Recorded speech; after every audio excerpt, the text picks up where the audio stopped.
যৌক্তিক মূল্য 45 টাকা করে আলু বিক্রয় করতে হবে। এখন আপনারা যেটা কিনে দিবেন যেভাবে আমাদেরকে 5 সরকার টাকা আপনাকে আলু কিনে দিবে না, সরকার ব্যবসা করে না। ঠিক আছে, সরকার ব্যবসা করে না। আমরা যেখান থেকে আপনারা ওইখানে থাকবেন, আপনারা আমাদেরকে কিনে দিবেন, সরকার লাগবে না। আপনার মানলাম সরকারি লোক, আমরা ওইখান থেকে আনবো, আইনা আমাদেরকে 5 টাকা লাভ করতে হবে, বেশি না। দিবেন না আলু? হ্যাঁ, ওইটা ঠিক আছে, হয়তো বন্ধ রাখবো তাহলে। আপনার কোনো প্রয়োজন নাই, আলু এমন কোনো পণ্য নাই যে মানুষ একদিন না খেলে মারা যাবে। হ্যাঁ, এটা ঠিক আছে, ওইটা আমাদের। তাহলে কেন আপনি তাকে সহযোগিতা করলেন? আপনি অপরাধ স্বীকার করেন? জি হ্যাঁ। আপনাকে 10,000 টাকা আর্থিক জরিমানা করা হলো। 38 দাঁড়া স্যার সালাম আলাইকুম দিয়েছিলাম, ভালো আছেন? না, কালকে আগে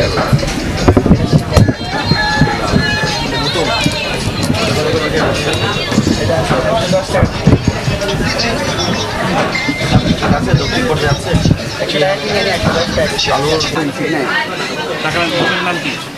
নাম হলো জিয়াউর রহমান, দোকানে রিসিপ্ট নেই এমনি।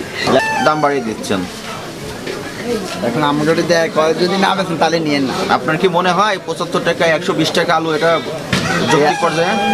এটাই তো, এখন এই আলু দুজনে বেছে। আপনাকে তো আলু বিক্রি করতে হবে 45 টাকা যৌক্তিক। কাস্টমার আপনার কাছ থেকে 5 কেজি আলু কিনবেন, আমাকে রসিদ দেন। ওইটা আমি লিখে দিতে পারবো। লিখে দেন আমাকে, দেখেন কিভাবে লিখেন, কোথায় লিখেন দেখান। আপনার মোবাইল নম্বরটা বলেন। 0182 7698। কি এটা? সাদা পেটার কেন এটা মেজে? এটা কি পাকা রসিদ? জি, এটা এটাতে কেন লিখে দেবেন? তাহলে তো আপনি তো বললেন যে কারণ থেকে দেয় না, আপনিও তো দেন না। আমরা চাইলে আমরা এটা মেজে লিখে দিই। ওটা কি রসিদ? এটা তো নাম করে, নাম ঠিকানা দিয়ে সব ইয়ে করতে, ওটা বানাই নেই আর কি। যৌক্তিক মূল্য 45 টাকা করে আলু বিক্রয় করতে হবে। এখন আপনারা যেটা কিনে দিবেন যেভাবে আমাদেরকে 5 সরকার টাকা। আপনাকে আলু কিনে দিবে না, সরকার ব্যবসা করে না। ঠিক আছে, সরকার ব্যবসা করে না। আমরা যেখান থেকে আপনারা ওইখানে থাকবেন, আপনারা আমাদেরকে কিনে দিবেন, সরকার লাগবে না। আপনার মানলাম সরকারি লোক, আমরা ওইখান থেকে আনবো, আইনা আমাদেরকে 5 টাকা লাভ করতে হবে, বেশি না। কিন্তু আমরা 5 টাকা লাভ করবো, 5 টাকা বিক্রি করবো। কত বছর ধরে ব্যবসা করেন? আমি 10 বছর থেকে ব্যবসা করি। 2 দিন যদি আপনি আলু বিক্রয় না করেন, আপনার কি খুব ক্ষতি হয়ে যাবে? জি না, কোনো করতে হবে না ইনশাল্লাহ। সেটা আমরা তো করছেন না চাই, কেন? আমরা তো চাই একদম দেশটা একদম সব নিয়ন্ত্রণে চলে আসে। আপনার চাওয়ার তো নমুনা কোনো দেখলাম না। ওটা কি করবো বলেন?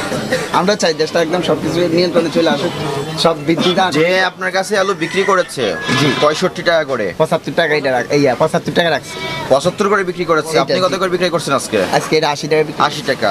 তাহলে যে 75 করে আপনার কাছে বিক্রি করেছে, সে একটা অপরাধ করেছে। হ্যাঁ ঠিক আছে। সে বেশি মূল্যে বিক্রি করে অপরাধ করেছে, আপনি বেশি মূল্যে কিনে অপরাধ করেছেন। আপনি অপরাধ স্বীকার করেন? জি হ্যাঁ। আপনাকে 10,000 টাকা আর্থিক জরিমানা করা হলো। 38 দাঁড়া স্যার সালাম আলাইকুম দিয়েছিলাম, ভালো আছেন? হ্যাঁ, ওইটা ঠিক আছে, হয়তো বন্ধ রাখবো তাহলে। আপনার কোনো প্রয়োজন নাই, আলু এমন কোনো পণ্য নাই যে মানুষ একদিন না খেলে মারা যাবে। হ্যাঁ, এটা ঠিক আছে, ওইটা আমাদের। তাহলে কেন আপনি তাকে সহযোগিতা করলেন? যতগুলো আলু আছে এখন এগুলো 45 টাকা করে বিক্রি করবেন। এরপরে যদি এই পর্যায়ে আপনারা বিক্রি করার মতো আলু না পান, দরকার নাই, কিন্তু আলুর অস্বাভাবিক মূল্য বৃদ্ধি করা যাবে না। কথা ক্লিয়ার? ক্লিয়ার। কিন্তু আমার কথা হলে আপনারা যদি একটু ফলো করেন, মেন জায়গা আপনার চিন্তা আপনি করেন, যদি 45 টাকায় বিক্রি করতে পারেন করবেন। লিখে পারিস আমরা রংপুরের সাকরাই আলু বলি, এগুলোরে বলে বগুড়ার আলু। ওটা ওই যে ছোটগুলো দেখতেছেন, এগুলো সব এক, লালগুলো সবই এক, ছোট বড়। এগুলো কি সমস্ত কিছুর মূল্য তালিকা বোর্ডে দেওয়া আছে? ওই যে এখানে লেখা আছে বগুড়ার লাল আলু বড়, বগুড়ার লাল আলু মিডিয়াম, বগুড়ার লাল আলু ছোট। সব কিন্তু একই দাম, এবং কি আপনাকে কিনেও একই, শুধু ছোট বড় যার যে সাইজ লাগে ওই সাইজ নিয়ে যাবেন কিনে। এগুলো আমরা আনি 5 কেজি কিনে, ঠিক আছে? কথা শোনেন, না স্যার, এখানে আপনি তো এখানে আমরা 5 কেজি কিনে আনি, এখানে তো এরা স্লিপ দেয় না। আমরা যেখান থেকে কিনে আনি সেটা তো এগুলো স্লিপ দেয় না। বিক্রয় করলেন। তা আমার কাস্টমার চাইলে আমি দিব অবশ্যই। ট্রেড লাইসেন্স দেখেন আপনার। ট্রেড লাইসেন্সটা দাও তো, পলিথিনে লাইসেন্সটা লইছি 40 টাকায়। কত কিনেছেন? এটা কিনছি 180 টাকা পাল্লা। 180 টাকা পাল্লা, 5 কেজি পাল্লা। 37। রসিদ আছে একটারও? আমি তো এলাকার টানি, তো গ্রামের টানি। গ্রাম থেকে আনেন আর যেখান থেকেই আনেন, রসিদটা রাখতে হবে। মেমো রশিদ বলছো, মেমো। কারণ আপনারা তো মিথ্যা অজুহাত দাঁড় করে দাম বাড়িয়ে দেন জিনিসের। মূল্য তালিকা কোথায় আপনার? মূল্য তালিকা কোথায়? আমার তালিকা নাই তো। কেন তালিকা নাই? সিম এত রেট, এই মূলা এত রেট, একটা বোর্ড থাকতে হবে। সেই বোর্ডটা আপনারা তো চামড়া মোটা বানিয়ে ফেলেছেন। বারবার বলে সতর্ক করলেও তো আপনাদের কোনো গুরুত্ব নাই।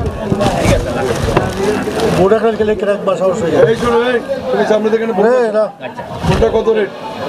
জাতীয় ভোক্তাধিকার সংরক্ষণ অধিদপ্তরের শ্রদ্ধেয় মোহাম্মদ সুলক মহোদয়ের নির্দেশনায় আলু পেঁয়াজ সহ নিত্য প্রয়োজনীয় পণ্যের উপর দেশব্যাপী অভিযান চলছে।